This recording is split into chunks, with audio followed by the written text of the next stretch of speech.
Welcome back, everybody, to the Ninja's Way podcast. I'm here with Jake, my co host, and our special guest today. We have Sean Bryan on with us. He is an evangelist, he's an entrepreneur, he's a Ninja Gym owner, and he is a multi American Ninja Warrior finalist and otherwise known as the Papal Ninja. So I'm super excited to have him on with us today. Sean, thanks for being here. It's wonderful to be here. I can't wait to see where this conversation is going. We talked off microphone for a bit and had a great time, and I'm just ready to go.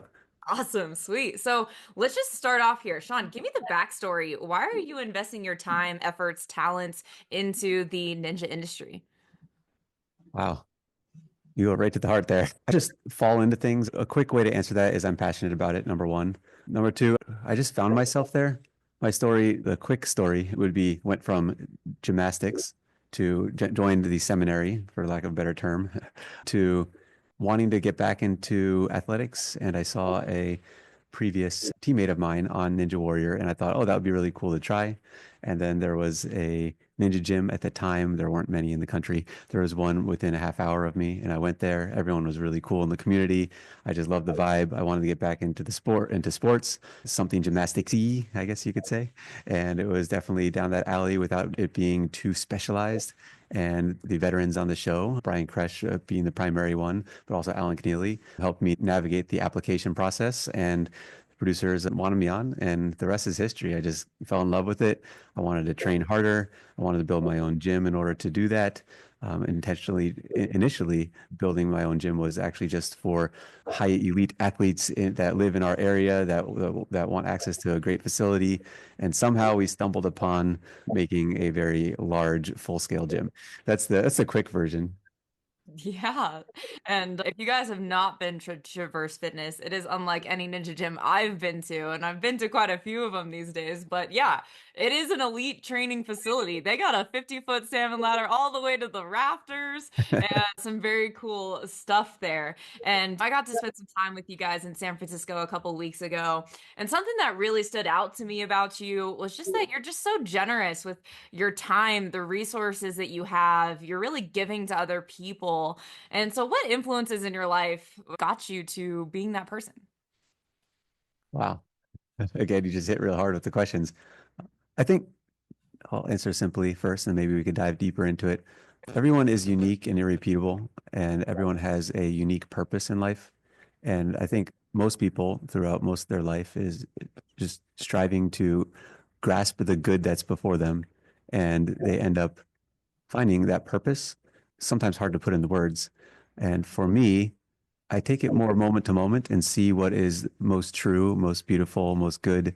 And I go with where the energy brings me, I guess you could say, how the Holy Spirit moves in me. And passions are a big part of that. So if something really motivates you and it's toward a good, go grab it. So that's how I got involved in all the things that I'm involved in. I just have so many things that I love doing, that I connect with new people, and it just falls into place.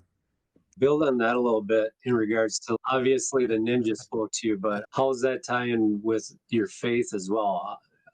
What type of crossover is there?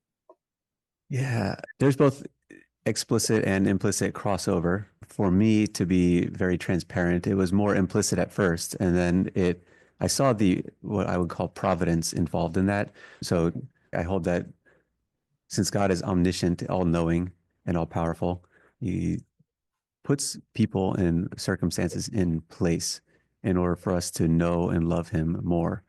And if we follow our passions, especially those that are oriented toward the good, He is the ultimate good, and we will find our purpose and find a direction in that. So for me, some of the key components that eventually went to this would be joining the Salesians of Don Bosco. They are an order within the Catholic Church that is focused on youth evangelization. And part of their spirituality is to accompany young people, to help them find their purpose and to know Jesus and to love Him and to make Him your best friend, I guess you could say.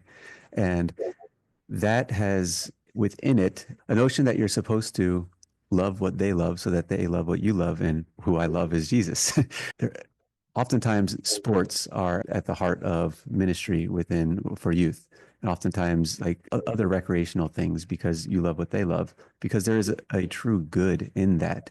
And I've always been an athlete. So when I joined the Salesians, I would play volleyball, basketball with them, and I would stay somewhat fit. So even though there was an 8 year gap between competitive gymnastics at the collegiate level and beginning ninja training, I still kept up with sports just enough to be in shape. And then when I started to do ninja, it was when I was finishing my master's of theology degree at the Dominican School of Philosophy and Theology. And at that time, I was collaborating with the president of the school. His name is Father Michael Sweeney, who I'm now working with for the past 9 years, or actually it's 2025 now, 10 years, for the past 10 years. And the focus of that is to integrate the faith into daily life. So everything that you do. So it's not just checking off a box on Sunday. Again, because we're unique and irrepeatable people, we have a unique and irrepeatable purpose. And if you don't do your purpose, no one is. It's not going to get done. So I use that principle to really help people understand the value of their contribution and the value of their person. And that's at the heart of what I do with Father Michael at the Lay Mission Project. But uh, it wasn't very clear to me how that applies in your daily life at first, even though I started collaborating with him very early on in 2015. And at that time, I still had it in my head that I had to be a priest. And subconsciously, I had to be a priest in order to have authority and to do ministry in the church. And I knew intellectually that wasn't the case. But in my heart and the way that it's settled with me, that wasn't so much the case, even though I was walking with Father Michael to orient other people to understand that reality. So a couple of things was going on at that time. I was learning this theology of the ordinary person and how important their role is in the church, and it's not just up to the priests. So I was learning that, as well as finding and celebrating my passions and developing important friendships. And these are the main components that we teach in our process of building communities of disciples to do exactly that. So it was like doing the ninja thing was giving authority to what I was teaching because I was experiencing learning it and being formed in that manner. So not only was I getting the authority of, oh, I'm on the show and people recognize me, which is very helpful in having conversations with them, but that's not really the thing that gives me the authority. The thing that gives me the authority is actually practicing what I preach. So that's why I use the term providence. It's the prevenient love of God, the foreseeing love of God acting in my life, orienting all of that toward an ultimate purpose, which is Him. So it's a theoretical thing, but I tried to make it applied as well. No, I love that. And ninja gyms are very often being caught in between sport, entertainment, but also these personal growth centers, right? Yeah. And we had a great conversation when we were training at your gym of what is the true heart of a ninja gym and what really are we trying to do in these kids' lives and what are these Mhm. facilities even for? And so I'd love for you to share what you had shared with me. Yeah, ninja isn't about entertainment. I know there's a lot of tack on ninja gyms at entertainment complexes and things like that, and it's fun and it's great, but that's not really the heart of when I think of ninja, I really think of conquering together, striving with. The true meaning of the word compete. Etymologically, it's to strive with. So when you do your best and you challenge other people to do theirs, and when they're doing theirs, you're inspired by them to do yours, and you just support one another. And if you look at where we got this whole thing from in Japan, where everyone was going for Kanzen Seiha, total victory, but it's everyone against the mountain, everyone against that green mountain as it translates, Midoriyama. It's everyone against the same goal, everyone toward the same goal. So in Ninja, there isn't this competitive aspect in the way that a lot of people understand the word compete against each other. It's more competitive in the way of striving with one another. And everyone tells their story. And a lot of the conquering in ninja is about life battles and conquering and collaborating together. If that's not at the heart of a ninja gym, it's not really a ninja gym. It's just ninja-like entertainment. What I said one year during a spotlight when they came to Traverse and asked why I was collaborating with the Salesian Boys and Girls Club, and they took a one-liner that I didn't even remember that I said, and I loved it. And so we're not just giving them a place for something to do. We're giving their soul a place in the world. We're giving them a place to rest, to be themselves, to find out who they are in relationship and in community and how that relates toward their ultimate end. Ninjas are really all about community, competition in the best sense, and about overcoming and achieving a common goal. To add to that, what you're saying, it's really the challenges of being a ninja in a ninja gym. It's really, there's the physical aspects, there's the mental aspects, there's the emotional aspects. And that's really what is the challenge for any one of the ninjas coming in any given day. To what you're saying, it fits perfectly. And I never really looked at it that way. More That implicitly, yeah. yeah, You felt it, but yeah, not necessarily said it. you Yeah. feel it, and that's putting words to it, like that people can understand. That's what draws people back too. It's Yeah. you're really working on yourself. You might be doing just an obstacle, you might be just doing a class, you might be getting ready for a competition, but it's really all those things within you or within the ninja that they're really working on rather than no, that's a great way to put it. And I had the pleasure and privilege of being able to be a part of one of you guys' competitive practices.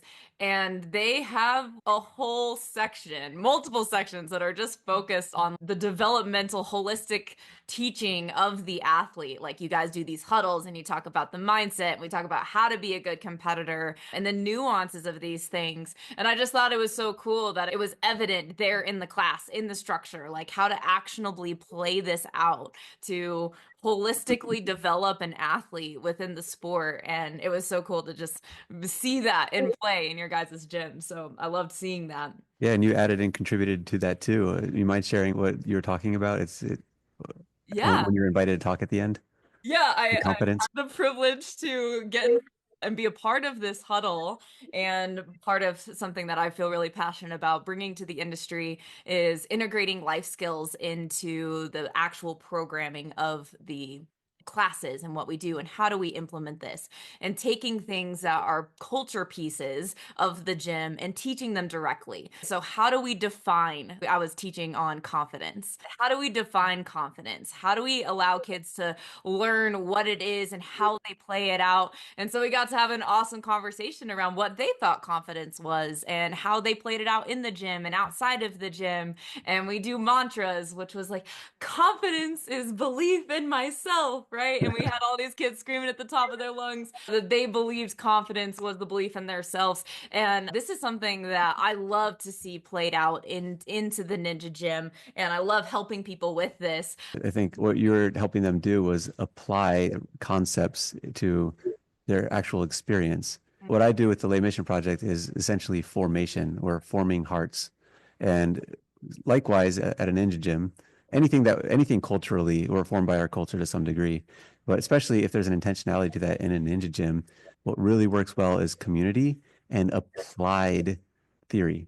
So if it just stays at theory, it's okay, yeah, let's conquer together. But if it's not actually where the rubber meets the road and it's not in a mantra form, it's a lot harder to integrate. If we don't practice it and immediately apply it, then it falls by the wayside. And one thing that we focus on so much is growth mentality, growth mindset, so that after every practice, they start to apply what areas they either failed in, or they could give each other feedback, or ways that they could celebrate what they did right in order to continue in that manner. And they also apply this to non-gym ninja related things too. So to see that where the rubber meets the road in post practice is wonderful. And I think Alex is amazing at doing that. I think you should have him on one of these days to really dive into this growth mindset stuff. Absolutely. Alex is the manager of Traverse Fitness, and he does a great job running the program over there. The ninja landscape has evolved a lot over the past, say, 10, 15 years or so. And so, where do you see the sport going, in your personal opinion? You could just see trends right now, and it'll at least go in that direction for a time. And it seems that faster pace, head to head racing is kind of a direction that people are taking it. One thing that I was concerned about for a little bit of time is during the transition from allowing teens and minors on the show. And one thing that I saw, I'm not going to name any names, is that the teens didn't really get the mentality or get what it meant to be a ninja because they just see the competition aspect on TV. And it was concerning at first because there was some attitudes that I thought were toxic. And I'm like, they're just kids. They're not going to really affect the whole ethos. And to some degree, they did. And it took some intentionality from veterans to pull people into a circle, to talk about it directly, to talk to the parents of the kids and be like, really, this is what the culture is about. And it worked. The ninja community is strong enough to keep on going in that direction in spite of where it goes physically. And the kids are really just dominating these days. And you look at any of the leagues and you'll see that to be the case, partly because they have a lot of time to do it, but also old dogs like me are falling apart in their body too.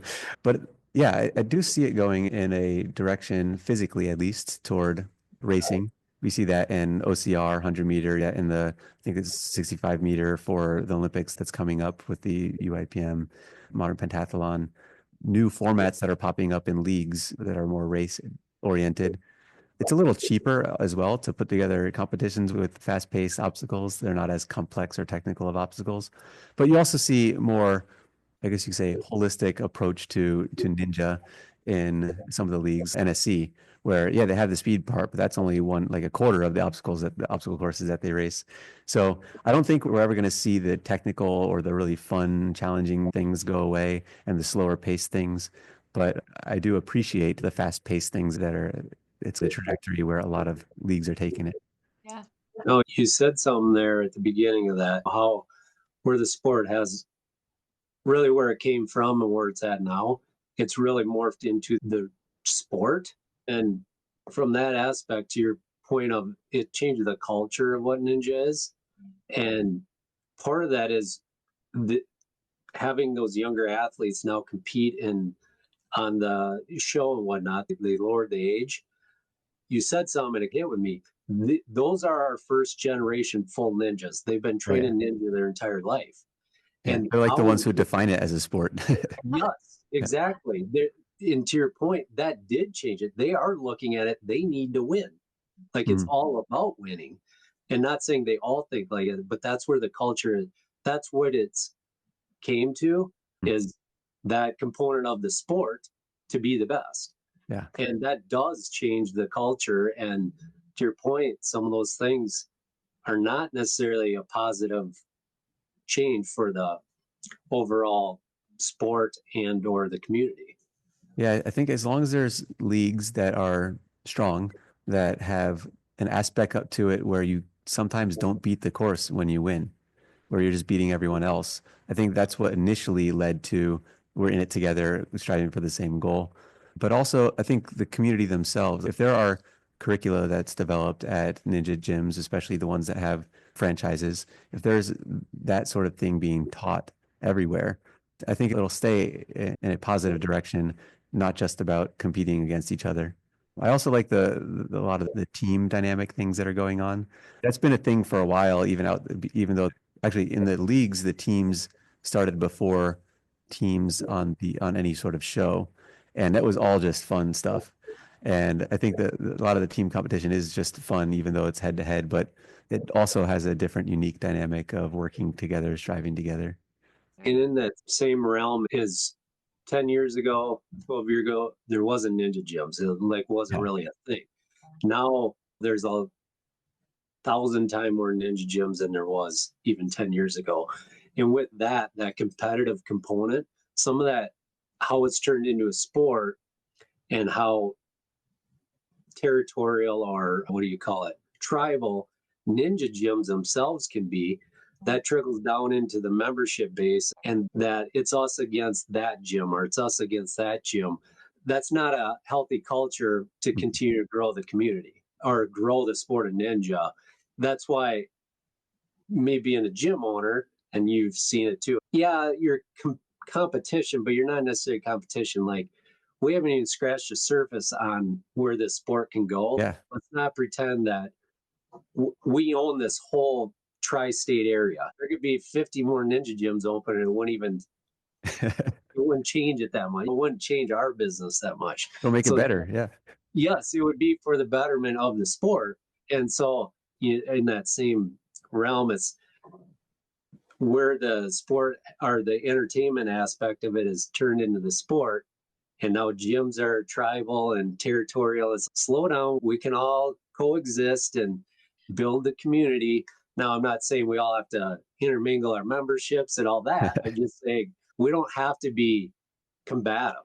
It Yeah. can just be, hey, let's keep growing it, do rights for the actual members and the ninjas, and to your point, the culture, and the rest will happen. This industry is nowhere near saturated, and more ninja gyms means more ninja kids, and that just grows the industry as a whole, and all of that is a win. I personally would love to see a ninja gym in every local community possible, and that's part of my mission of what I do.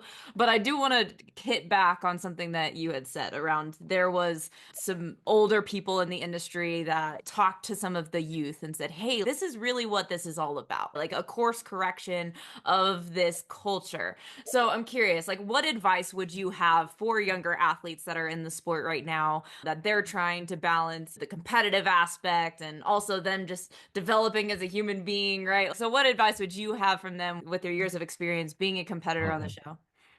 It's really hard to give general advice. Usually, the advice that I give is very tailored to the person who I'm speaking to. But I guess taking a one step back and saying giving advice or giving principles to think about would be ask yourself, why are you doing this? Is it because you're trying to prove yourself? Is it because you're trying to prove to yourself? There's a very different dynamic there. Is it because the community is great? There's a million reasons why it could be. And if you hold on to that why, a lot of the things that are added on top of that, onto the top of that later that are confusing or creating dysfunction either internally or in the community go away.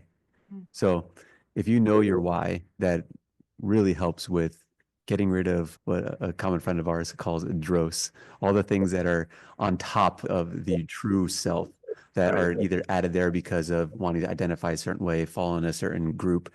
But yet some of those things are okay. But if it creates this uckiness or this dysfunction, then it's not going anywhere where you want it to go. So that's more on principle sort of thing. You have to know your why. I think advice I would give is to be very attentive to the times that you get excited because you can't fake that. And if you see a pattern of you get excited over X, Y, and Z, and then you get frustrated over elemental P, it's like elemental P could be thrown away. You don't identify the sport or your being in the sport with that. For example, like winning. Yeah, Right. there's lots of things on the side that are benefits of winning, and it's not a bad thing at all.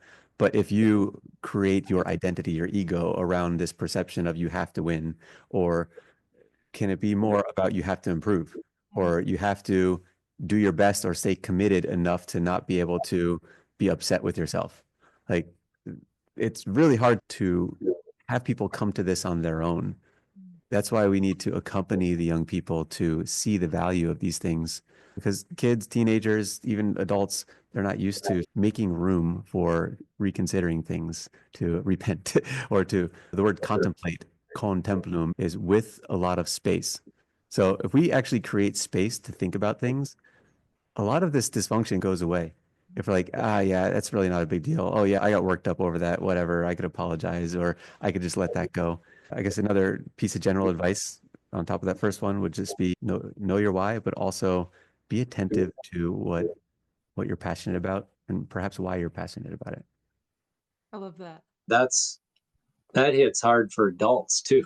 You said you opened with this too, and you're talking about somehow treating not every ninja is the same and their goals aren't the same.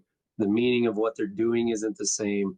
So we can't look at individual ninjas and go, oh, I'm not as good as that girl or guy. I'm not good as that, or I didn't do this. Like just showing up sometimes is the win. Oh, yeah. And so it can be as simple as that. But for people that, there's lots of people that of faith, and you clearly have strong faith, but there's lots of people that don't have any. And they compete in life, they're out there, and that question, no matter what you're doing, always comes up. Like, whether you have faith or not, it's like, what is the meaning of life? Yeah. And you said something earlier that answers that question really when it comes to doing anything. It's having meaning in what you're doing. That truly is the meaning of life. But if you have meaning, you strive to do some every day. And then you're not stuck in like, well, I lost, or you're not stuck in my life's tough. You're not stuck in this. You have small goals. You have a meaning to run to. And that's similar to what you've been saying. For any adults, kids, anything, it's like just think of what you have some meaning or what your goals are that day and just stick to that and get through it. I want to say a resounding yes to that. And immediately I might be revealing something here. This morning when I woke up a little earlier than I usually do. And I was just like, oh, I just want to stay in bed. Then I asked myself, why? Like, why? Like, do you not have something you're excited about? And then I'm like, oh, I'm going to do a podcast today. Let's get up and get ready for this. Yeah. So just think about your why. Think about something that you're excited and looking forward to. And sometimes you don't have that. Like sometimes you're, I guess, chemically, or just you're in a cycle of thinking, or you're in an atmosphere, or you're just going through a hard time and that's not there. And that's why community is so essential, so important, is that they could help remind you, but also their very presence gives you something to look forward to. Even if all these other things are going wrong in life, you'll still Right. have that core group of friends. You'll still have that family member, that partner, that someone to just wake you up and to keep accountable to. And I just say a big yes to what you're saying.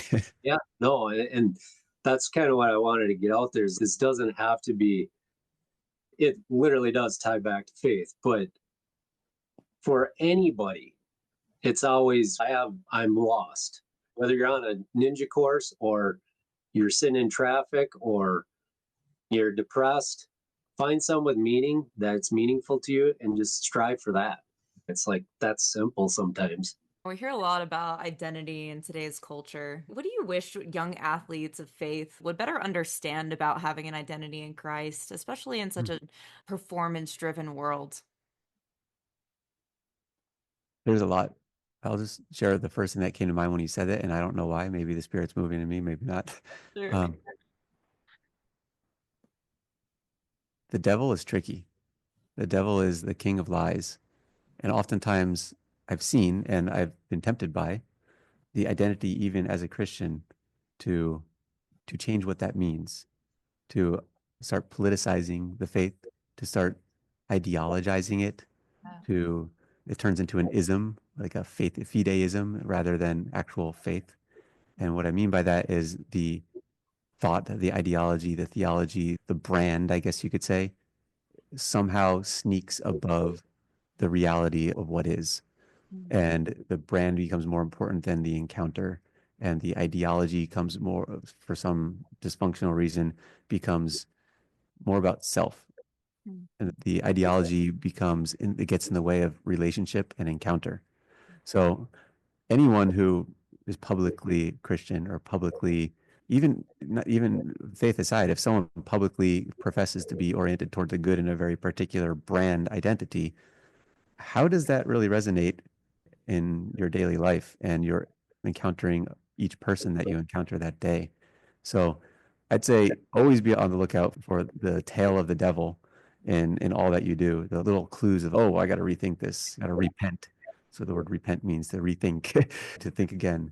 Always be repenting, always be thinking, why am I doing this? Why did I say that? Or, and many times it's, oh yeah, I did the right thing by saying that, but you got to think about things. So yeah, if I wanted to summarize that, one thing that I would say to particularly Christians who are public about everyone should be public to some degree, but who identify it with their brand as a Christian, I'd say check yourself always. Is that really what's happening, or is there an ulterior motive? Is the dross getting in the way? Oh, and have courage. That's another part. Take courage. Be a good heart, a big heart. Just you have to have courage. And because oftentimes you're doing the right thing, and especially when you're doing your self-assessment, like I just said to do, and it turns out you're doing the right thing, but sometimes you're hesitant to say something in a certain situation. And the more you do, the more virtuous you'll become at that. And I think all athletes could understand virtue. Virtue is simply a habit that's oriented toward the good to achieve that good. And a habit is something that is a repeated action that facilitates it, that makes it easier to achieve that good. So you could have a courageous habit, meaning that you do the hard thing, the loving thing in certain situations, but you do it more easily because you do it very regularly. Yeah. And just like other athletes who do put in the reps, put in the time, put in the work, A lache becomes way easier when you do it 90,000 times and like anything else. So that works the other way around too, towards vice, towards Yep. bad habits. If you do let something slip and then you let it slip again and then you just let it keep going, and that happens in the moral life, but it also happens just in training. They're like, okay, I'm not going to get up in earlier today to run. Oh, I'm going to miss my stretching today. That's going to be a lot easier of an action to do if you just keep on doing it. So watch your habits is, I guess, my number three thing. Yeah. And No. mediocrity is built within those minute details. It doesn't knock, it sneaks in one little small habit at a time. And go from With that said, and you kind of said it, the first thing I thought as you were talking about it is just that doing the right thing is usually harder Yeah. than just going with flow or just kind of staying unnoticed. Mm. But it does get easier. The more you do it, the easier it gets. Oh, yeah. And you stated as much, but sometimes to get on that right path or to stay on the right path, to do the right thing, it's harder than not. Yeah. yeah. And That goes back to your motivation thing of sometimes it's hard to just to make the next move or to even make a move.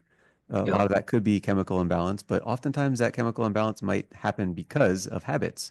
Yeah. And you're changing your dopamine levels, and dopamine we know is something that gives you something to go for, chemically speaking, that you get excited about, gives you motivation. One study that I saw that was pretty scary actually is they depleted dopamine in a mouse and they put or rats and they put food in front of it and didn't even have enough motivation to eat Wow. just because it had no dopamine. So dopamine isn't something that like people crave as a thing. Like they don't crave dopamine. It's dopamine allows you to have cravings and to be satisfied and to achieve your even the small goals.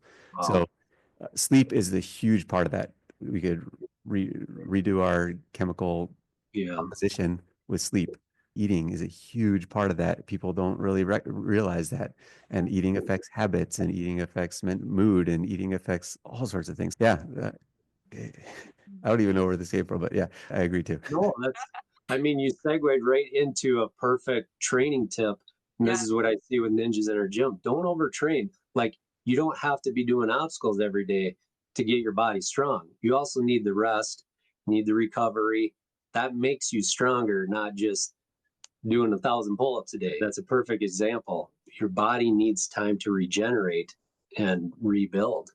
Yeah, definitely have to have a holistic approach to training. You could certainly overwork certain areas and not give recovery time. And one problem with that, why people don't heed that advice is because of that motivation factor. It's why should I stretch?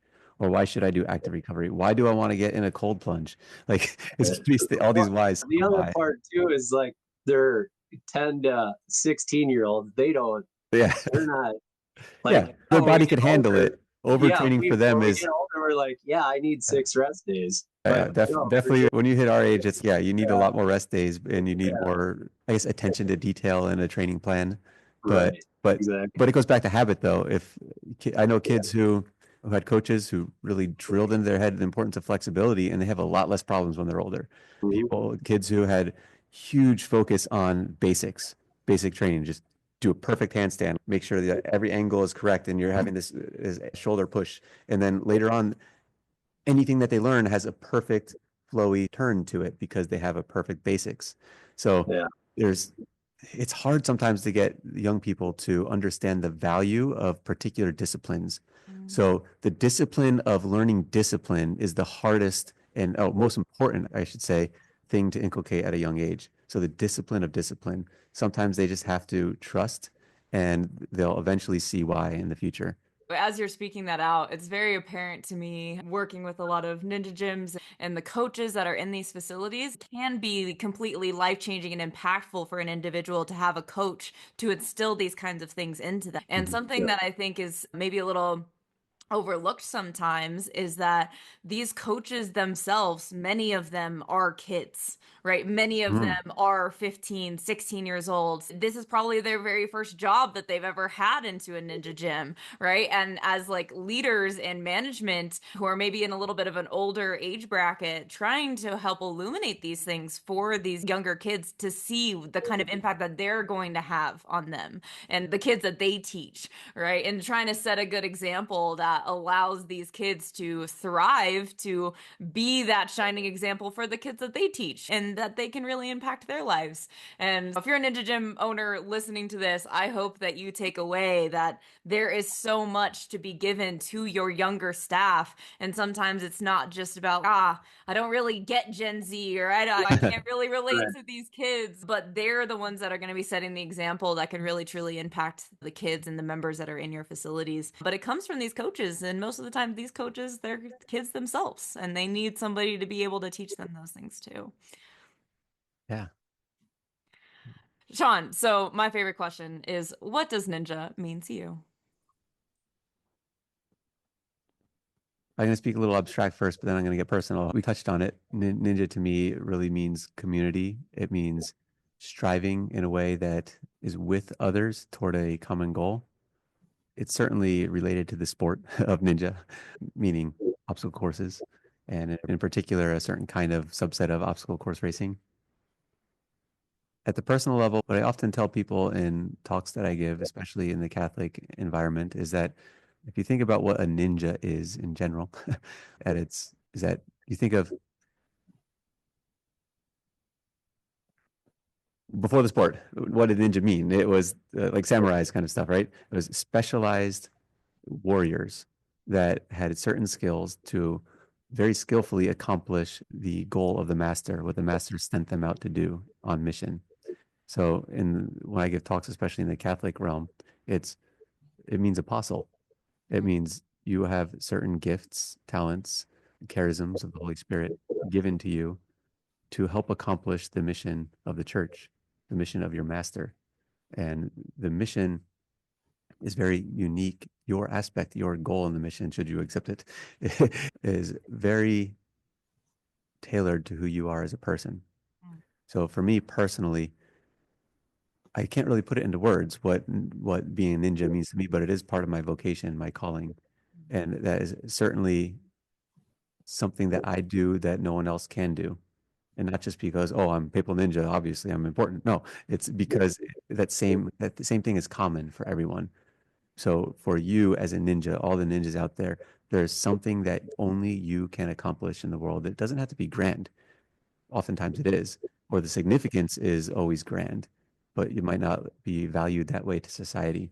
So what is it that you can accomplish, only you can accomplish? And perhaps it's related to the sport. Perhaps it's related to the relationships that are developed through the sport.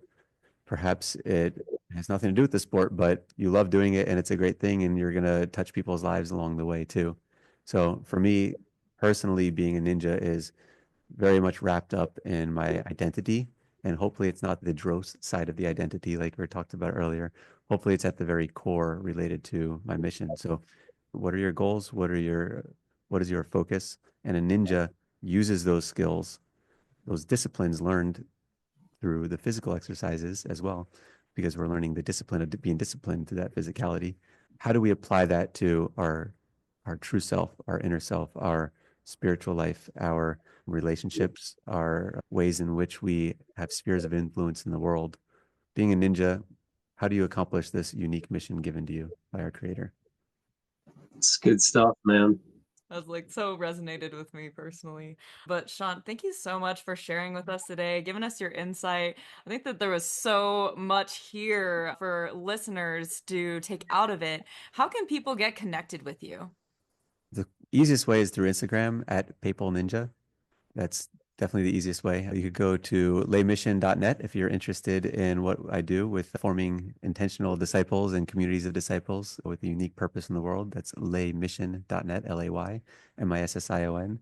And you could also write to me via email. That's sbryan@laymission.net. So those are the easiest ways. Awesome. Keep doing the thing. Thank you A very lot of much. good wisdom and knowledge there. And I think we could have a much longer conversation, but Yeah. next time.